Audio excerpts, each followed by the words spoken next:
Policy விலை ஏறிடுச்சுன்னா நம்ம எல்லாரும் பாலிசியை சரண்டர் பண்ணிடலாம்.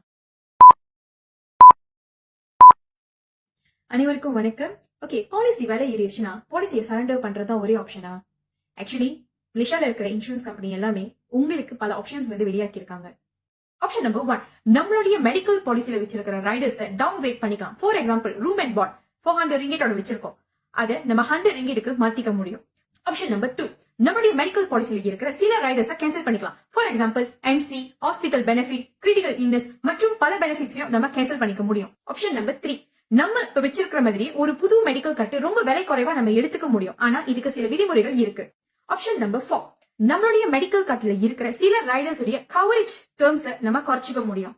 ஆப்ஷன் நம்பர் 5, ஒருவேளை நம்மளுடைய மெடிக்கல் பாலிசியில லைஃப் இன்சூரன்ஸ் இருந்துச்சுன்னா அதோடைய கவரேஜ் 12,000 வரைக்கும் நீங்க குறைச்சிக்க முடியும். Last but not least, option number 6, ஒருவேளை நீங்க ஒரு வருஷத்துக்கு ஒரு வாட்டி கட்டுறீங்க அப்படின்னா அதை நீங்க மாசம் மாசம் கட்டுற மாதிரி சேஞ்ச் பண்ணிக்கலாம். சோ இப்ப நீங்க முடிவு பண்ணுங்க, பாலிசி விலை ஏறிடுச்சுன்னு பாலிசியை சரண்டர் பண்ண போறீங்களா இல்ல இந்த ஆப்ஷன்ஸ் எல்லாத்தையும் யூஸ் பண்ண போறீங்களா?